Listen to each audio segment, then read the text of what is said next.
What is the best way for us to evolve as human beings? Well, recently I have been thinking about an analogy to that, and that is the idea of island biogeography. And why I bring this up, I've been reading a book about birds and bird intelligence and the evolution of bird intelligence. And one of the things they've brought up again and again is some of the most intelligent birds, these birds called the New Caledonian crows, evolved in New Caledonia, an island somewhere down in the South Pacific off Australia, I believe between Australia and New Zealand, where they didn't have predators. And they could evolve in all sorts of novel ways, in sometimes inhospitable environments, because they had a lot of safety. They were not being attacked. They could evolve in all sorts of unusual ways to use tools. These are birds that can use tools in really complex ways. And they evolved this over how many? 20 million years or something. Now, another interesting thing is with island biogeography is on other islands in the world, some really unusual things, birds evolved because there weren't predators that could harm them. They could evolve in all sorts of unusual, novel ways. I think of the moa, this huge giant bird that was much, much bigger than an ostrich, but sort of looked like an ostrich. It evolved in New Zealand because there was nothing that could attack it and kill it. Not until the Maoris came, whenever that was, 500, 600, 800 years ago, or whenever Maoris arrived. And I think they were the ones who ended up driving the moas, these giant, huge, flightless birds. They drove them to extinction because they were easy to catch. These birds evolved in a place where nothing really was going after them. And so they could really become very unusual and very different and really follow a trajectory that was unlike birds in other parts of the world. Except maybe Madagascar, where there was a bird that was even bigger, the elephant bird, another place in the world, another island, this island of Madagascar off Africa, where there weren't predators that would kill this bird. So it became enormous. I don't remember what it was, 900 pounds or something like that. A giant flightless bird that really went wild. So now I'm going to bring it back to human evolution, human emotional evolution, human psychological evolution. And what are the analogies? For me, personally, my evolution as a human being, my self-awareness, my self-knowledge, my emotional growth, my healing from trauma happened when I became much more safe in my life.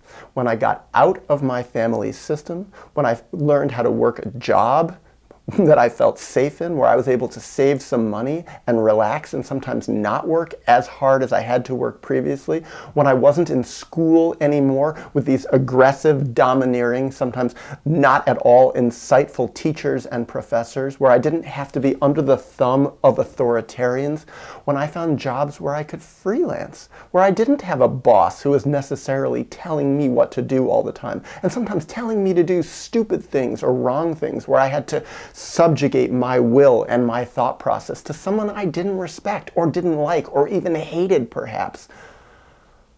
So what it was when I found safety, when I didn't have to be under the thumb of my parents, when I didn't have to listen to their version of reality, their version of why I was the way I was, or maybe their complete misconception or mistelling of the story of who I was, where their narrative about me was no longer dominant. A place where I could explore my own narrative safely. Also, living in a safe city, maybe living in a safe countryside, a place where I didn't feel threatened. As a child, I felt physically threatened a lot.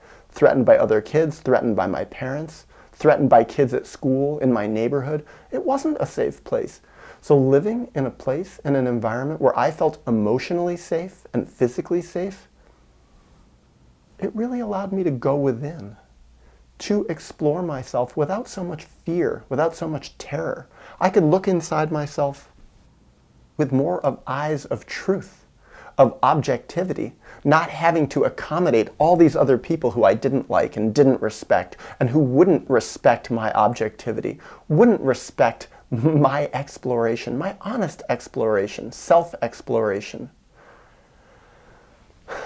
And what happened to me as the result of being in an environment, of fighting for an environment, of creating an environment for myself that was safe, of having friends around me who loved me, who respected me, who didn't shoot me down when I spoke about my point of view, when I spoke about my history as I recalled it, who really wanted to know more, who were curious about me, who said, Daniel, wow, I can't believe you're figuring that out. You're so clear. Good for you. People that motivated me as opposed to do the opposite of what had happened to me so often when I was younger, which was shoot me down, criticize me, break me down, disallow me from feeling my feelings. Well, what happened to me when I created this environment, this new environment, an island of safety for myself, a place with padding around me where people didn't violate me and attack me? What happened then is my evolution took off. And I really started to know myself. And I really started to have original ideas and creative ideas and ideas that were outside of my family system, beyond my family system, beyond the traumas that I had known, beyond the traumas I had experienced, beyond the history of my family, beyond the limitations of my ancestry. I really started to evolve as a human being. And it was wonderful. And I actually even remember when it really started in earnest. I was 20 years old. I had already finished my second year of college. And by the way, it didn't happen when I was in college. It happened when I was far away from college. It started when I was 20 years old and I was hitchhiking. I went out to the side of the road in Wyoming. I took a bus to Wyoming. I was far from everybody I knew. I was out in the middle of nature, and I stood on the side of the road in Yellowstone National Park. This is back in 1992.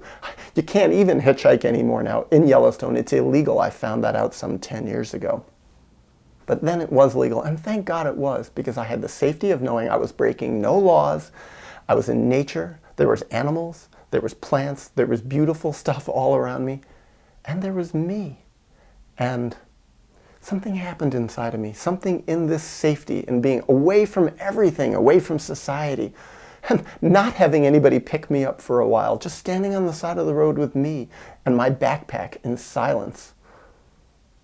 I found something inside of myself, some consciousness. And what happened to me is that was the moment where I felt I became an adult. I wasn't a child anymore in some new way. That was when some key part of evolution happened. That's like when the island I was living on later was separated from the mainland. That's when all these birds had a chance to evolve in the new direction. There were no more tigers and lions and wolves going after them and killing them. They really had safety to try something new. And the thing that happened to me back then, starting when I was 20, which I lost when I went back to college and finished 2 more years of it, but I knew was inside of me and I always fought for it again, was I started having original ideas and safety. And it was wonderful. I knew, even though I can go back to college, I'm going to be faking it from now on. I'm going to fake it with my teachers and fake it with fellow students and figure out how to finish it and get my degree, because having my degree was another thing that I wanted. I wanted the power of having that college degree because I knew it would help me in my future, and by God, it did help me. So even though there was a lot of fakeness and a lot of lying that I had to go through to get that degree, a lot of subjugating myself to people that I didn't respect their ideas, I didn't respect who they were as human beings, I got that degree. And that degree allowed me to get certain better jobs along the way and to build my island of safety. And in that private world, that is really where my adulthood, my real self took off. And I grew as a human being. And I grew and I grew and I grew and I gained more self-knowledge. And then I thought, well, maybe I'm ready to go back to my family. And I tried going back only to realize there's still lions and tigers and wolves. They'll still rip me up and they'll still rip up my ideas because they did not like my ideas. They did not like what I was becoming. And they questioned, why are you becoming this way? And something's gone wrong with you. You're poisoned. But actually, I wasn't poisoned. Actually, what really happened is they poisoned me a long, long time ago, and now I was becoming unpoisoned. Except back when they poisoned me, they never said we're poisoning you. They weren't even conscious of it. They were poisoned. Me being poisoned made them feel safe. I was no longer someone who was calling them out on their horrible, traumatizing stuff that they were doing to me. And as I became unpoisoned, as I became more real and more honest, I was no longer safe for them, and they hated me. And I realized, they actually hated the real me all along. And that's why I had to be so shut down. That's why I wasn't so safe around them ever when I was a child. That's why I felt so unsafe in my childhood for so many years. That's why I had all those horrible nightmares. I was living in an environment that was full of predators that wanted to kill me, and I was their prey. Well, when I got out, when I started to get free, when I became more free and more free, I became less like a prey item, and instead, I became a self. I became a human being who was becoming more of a human being, and a bigger self, and evolving into something new and original and unusual. I was becoming the human version of an elephant bird, or a moa, or a New Caledonian crow. I was learning how to use the tools in my life to make new tools and greater tools and better tools to help myself. I journaled in a way that nobody in my family had ever journaled. I journaled honestly. That was a tool that I had. I had the tool of learning how to make better friends, of having radar to find better people to be attracted to as human beings who could help me on my process. And you know what I could offer? The same thing to them. I could listen, I could love, I could care, I could be respectful, I could not violate. And you know what? I gravitated toward people who had all those qualities, and they became part of my island, people who I let into my personal world, safe people. And now I take a step back, and I think about so many people who reach out to me on the internet, in the world, people that I meet in my travels, who say, how do I find this? How do I get out of my family? How do I create an island of safety for myself? And I don't always have the answer. I don't know how. I don't know, maybe I was lucky in certain ways, but I'd say somehow fight for yourself. Use cunning, use smarts, use strategy. Figure out how to get out. Don't fight them when they have power over you. I tried fighting my family sometimes when they still had some power over me, and God, again and again, they crushed me. I realized better not to fight them, better to get away from them. Because the other thing is, while I was more in a transitional place, where I was part out and part in, I still so much wanted them to love me. And I wasn't even aware of how much I wanted them to love me. And you know what? Because I had that part of me that still wanted them to love me, that still gave them more and more power over me. They could break me down. Still, me going home for all those years for the holidays, going home for Christmas and Thanksgiving, and still wanting them to care about me and love me. And me feeling horrible afterwards and hungover and still being open to their interpretations about me made me feel sick, because they were repoisoning me again and again. And it took days or weeks or years sometimes for me to get that poison out of me and to become unpoisoned again and again. And so I've learned this process again and again and again. For me, the value of getting out, of rebuilding my island of safety, of figuring out who do I welcome into this island, and really using discretion, using thought, figuring out how to get better jobs, how to be more empowered by figuring out how to save money, not always to live on the edge of almost running out. It was terrifying. I couldn't live with having no money. I couldn't live with being in debt. That was disempowerment for me. It was terrifying. So I strategized. I learned how to live lower budget. I still live an incredibly low budget lifestyle, because for me, that gives me more safety. That gives me more protection. Also, putting effort in my free time to learn how to be a valuable person in terms of my skill set to work. It's been very important to me. Figuring out how to have safe places to live that aren't so expensive. Not always an easy thing. I'm a traveler. I live in lots of different places. And figuring out how to have that safety. But I think a key thing for me is not just that physical island that I live on, but also that inner emotional island. And that for me is about having boundaries. Knowing what is okay and what isn't.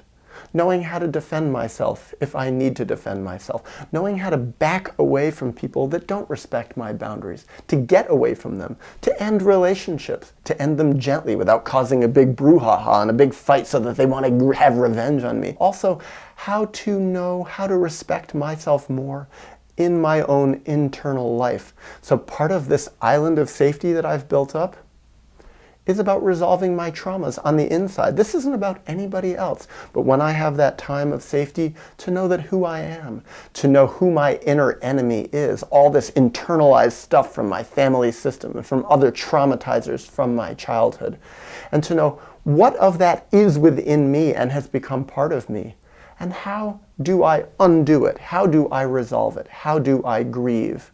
And to put in the time every day to fight for myself, to get a good night's sleep every night. That's a big part of my safety, so that when I wake up in the morning, my brain is working. And to sleep well without drugs and other things that help me sleep. Not always an easy thing in this modern world. I have to fight for my ability to sleep well every night, or to try, and it doesn't always happen. A lot of times I have terrible nights of sleep, especially as I'm healing from my traumas. Stressful dreams come up. But to fight for my structure, the structure of loving myself, of eating well, of eating healthy, of exercising, trying to exercise every day in gentle and mild ways.